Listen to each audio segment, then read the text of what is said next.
Welcome to this presentation in the series Electronics, the Story of One Human Lifetime by David Beams and Gary James. I am your presenter, David Beams, Associate Professor Emeritus of Electrical Engineering. And today we're going to talk about using the One Human Lifetime Project resources for designing a Butterworth low-pass filter. So the questions of today will be, one, how do we use these design resources to design a Butterworth low-pass filter? How do we simulate the filter with LTSpice and verify its performance? The One Human Lifetime Project resources are for designing second-order sections. How do I design a first-order section, which I need to do if I want to make an odd-order filter? And the One Human Lifetime Project resources for high-pass and low-pass filters assume that the filter passband ends when the response of the filter drops by 3 decibels. What do I do if I want to use a different definition? For example, the end of the passband is where the response drops by 1 decibel. We're going to work with these filter specifications. It's going to be a 4th-order filter, which is going to require 2 second-order sections. It's going to have unity or 0 decibel DC gain. The definition of the passband end is when the response rolls off by 3 decibels. And we'll say that the passband ends at 2500 hertz. So first step, we look up the characteristic polynomial of a 4th-order Butterworth filter. It's in the resource Butterworth polynomials. And when we go there, this is what we get. Well, question, what does it mean? The characteristic equation is the denominator of a transfer function. And a transfer function is a way of expressing the relationship of the output to the input of a network in the form of the ratio of 2 polynomials, a numerator and denominator, in terms of the Laplace transform S. Laplace transform variable S. This is a second-order low-pass transfer function, which has a second-order denominator. The highest power of S is S squared, and it has a 0-order numerator. The highest power of S in the numerator is S to the 0 power. Poles are values of S that are the roots of the denominator. A value for S that will make the denominator go to 0. Omega naught is the undamped natural frequency of the poles, also known as the pole radius, sometimes colloquially just the pole frequency. Q is quality factor. If you're not familiar with that, the tutorial concept of Q will be helpful. And A in the numerator is the DC gain of this low-pass second-order filter. Okay. The order of a transfer function is determined by the number of poles. So this is a second-order transfer function because the denominator here has 2 poles. The numerator can have as many poles or as many roots, known as zeros, as the denominator has poles or fewer. So for example, I could have a second-order denominator, 2 poles, and a second-order numerator, which would mean 2 roots of the numerator, 2 zeros. I could have a first-order numerator, which would mean 1 denominator 0, and I could have, in this case, a 0th order, where I have no denominator zeros. And replacing S in a transfer function gives us the transfer relationship of the system under consideration in the phasor domain. So before we abandon this or move on, let's replace S in this transfer function by j omega. And now for DC, let's let omega go to 0. What happens? You see that the S squared term would disappear. The linear term in S would disappear. The denominator would be simply omega naught squared. The numerator is A omega naught squared. So at DC, the gain is just simply the voltage gain A. Now, the transfer function of a fourth order low pass filter with unity DC gain and a pole radius of 1 radian per second is here. And those denominator polynomials, those quadratics, should look familiar. The product of the two is the characteristic equation of the fourth order Butterworth low pass filter. And for design purposes, each Sallen key section we're going to design implements one of these two second order sections. And what we will need for the design process are the coefficients of the linear terms from the denominators for the Sallen key design worksheet. And again, the pole radius is equal to the minus 3 dB frequency in a Butterworth filter, regardless of filter order. It's a nice simplification of the design process. So with these numbers in mind, let's move to the worksheet.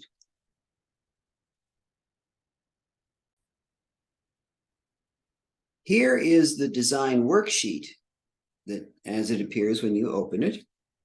And it encapsulates the design equations of this low-pass Sallen key filter topology that are available in the Sallen key filter tutorial.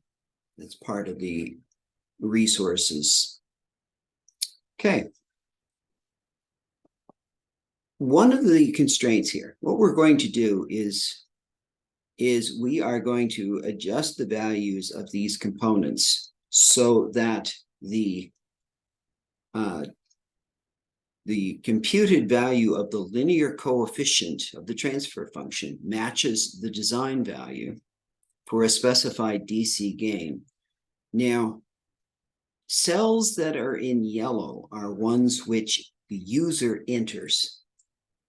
And notice that R1 is not in yellow. That is because part of the design equations is that for the design normalized to 1 radian per second, the product of R1, R4, C2, C6 must be 1. So only 3 of those can be chosen independently. If I choose 3, the fourth one is determined for me. So when you're using the spreadsheet, don't change the value of R1.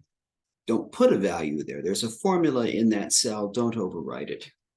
Okay, so what we're going to do here is we will enter the DC gain. It's already set to 1. We'll enter the design value for the coefficient of the linear term in the denominator. And then we will try to minimize this error term by varying resistor R4.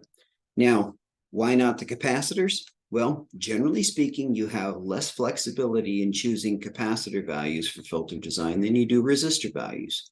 So what we're going to do is start off with capacitors C2 and C6 set up with values that I know ahead of time I could find from a vendor of capacitors.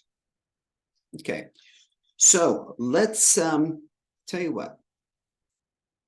I'm going to change C2 from 2 farads to 2.2 because I know from experience that capacitors in a ratio of 2.2 to 1 are readily available, right?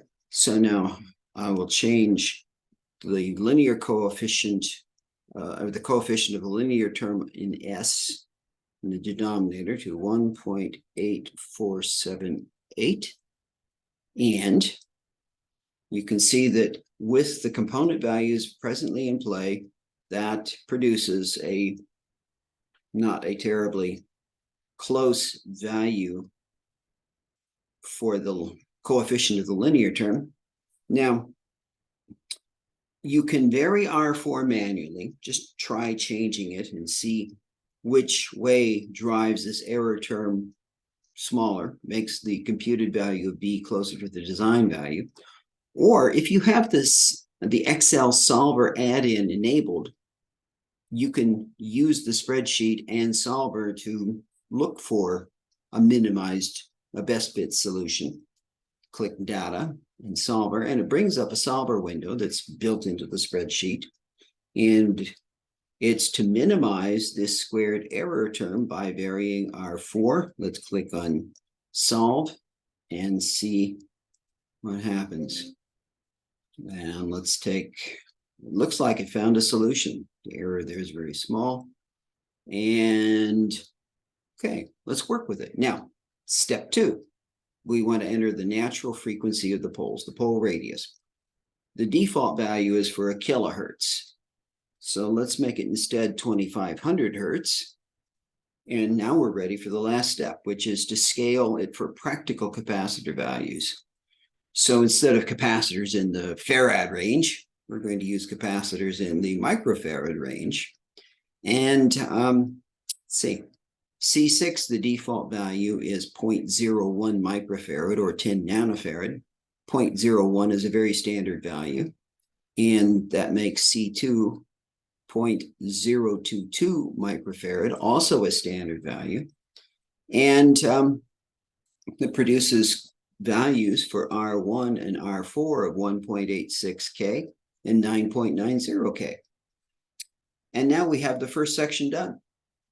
Okay, so make a note of those component values. Now let's change the design value for the linear coefficient in the denominator to 0.7654. And let's just see if solver can minimize it. Not a very good solution. Okay, so let's play with some of the capacitor values here to see if we might be able to get closer to a workable solution. I know that, for example, if I make this C6-1, I know I can find capacitor C2 that's, say, 4.7 times larger, and see what that does. And that drops the computed value B closer to what we need. Let's try solver.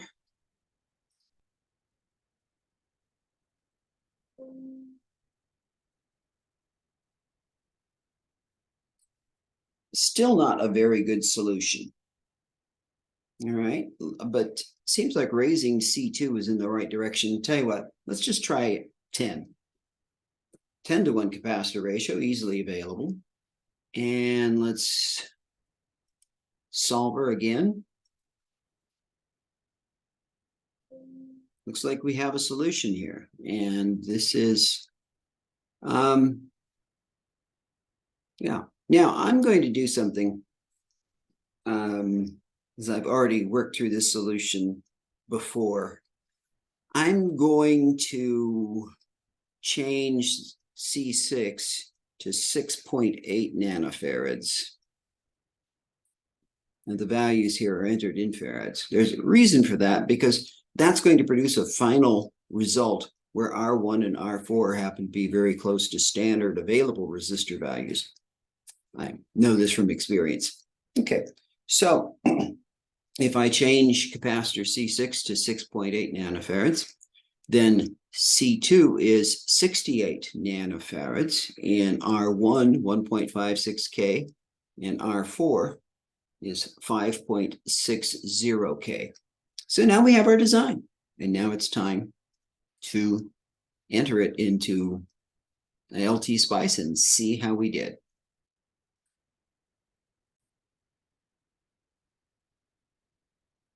Okay, so here is the filter design.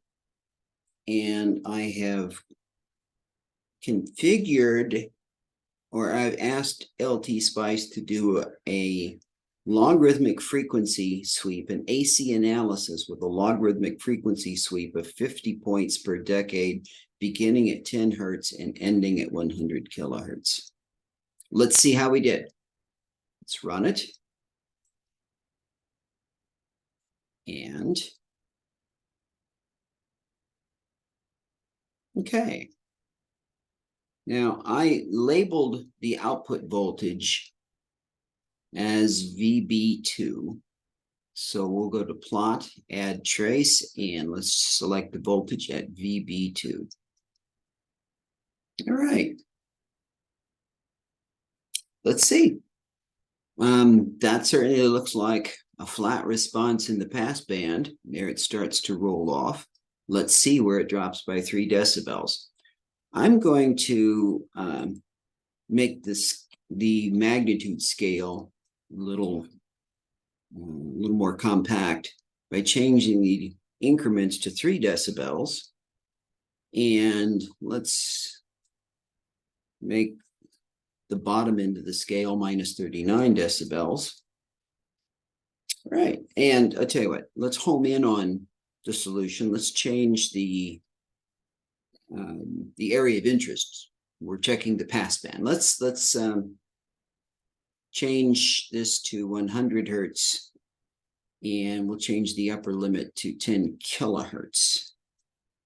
All right, now let's put a cursor on this, and let's see, drops to minus 3 decibels, right about there. It's minus 3.07. There we go, minus 3.2 decibels, 2,502 hertz. I think we've nailed this thing. Looks pretty good.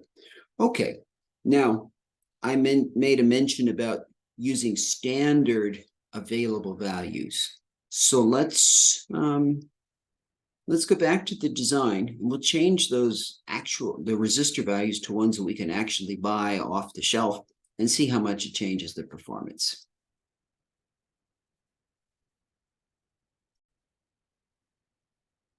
So here is the circuit now implemented with standard value capacitors, which we always had standard value capacitors, but also standard resistors that are available in 5% tolerance. See what we get. I've changed this from 1.86K to 1.8K, 9.90K to 10K, 1.56K to 1.6K, and this was already 5.6K. We're ready to go. Let's simulate it.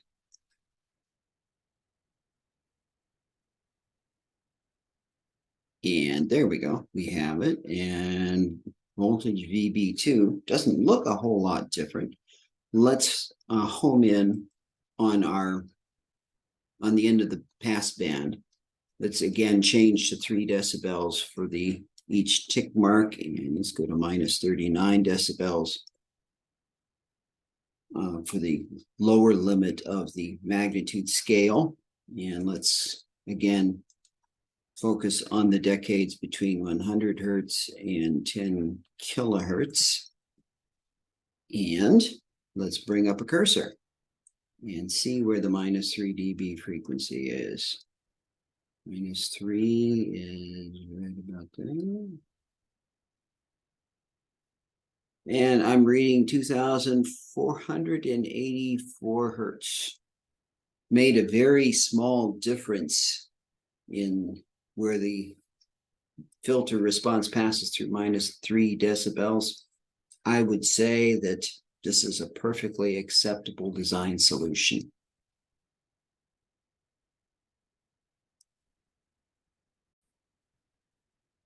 Okay. The additional topics I mentioned at the beginning of this video. How do you design a first order filter section if I want to make an odd order filter? That's actually fairly trivial. A first order single pole low pass section with a pole radius meganaught is just simply an RC network. A buffer amplifier isolates the RC network from loading effects of any circuits that follow this RC section. And the pole radius is simply 1 over RC. That's a very simple design task, so there was really no benefit in working it into the spreadsheet or any other specific design tool. It's easy to do.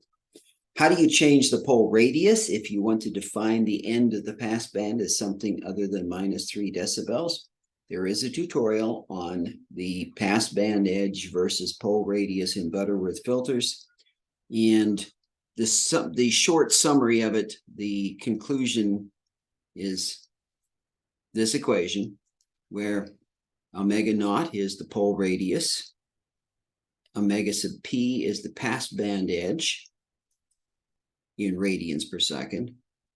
A min is the attenuation at the passband edge, and n is the filter order. Now, if you substitute 3 for A min, then the number under the radical sign is very close to 1, and 1 raised to any power is 1, and the pole radius equals the passband edge. But on the other hand, let's say you wanted to define the end of the passband where the response drops by 1 decibel. If you use 1 for A minimum, you get a pole radius that is equal to the passband edge multiplied by a factor of about 1.184, I believe. But anyway, so you can find a passband edge, or excuse me, you could find the pole radius you need to give you a given passband edge and the filter order. Okay, so let's put the wraps on everything here. The link to these resources will be in the video description. And if you find this useful, leave a comment, let us know. And if there's something we could improve, let us know too. As always, we appreciate your visiting with us. Keep those cards and letters coming, and we'll see you again shortly in another video. Thank you for your time and your attention.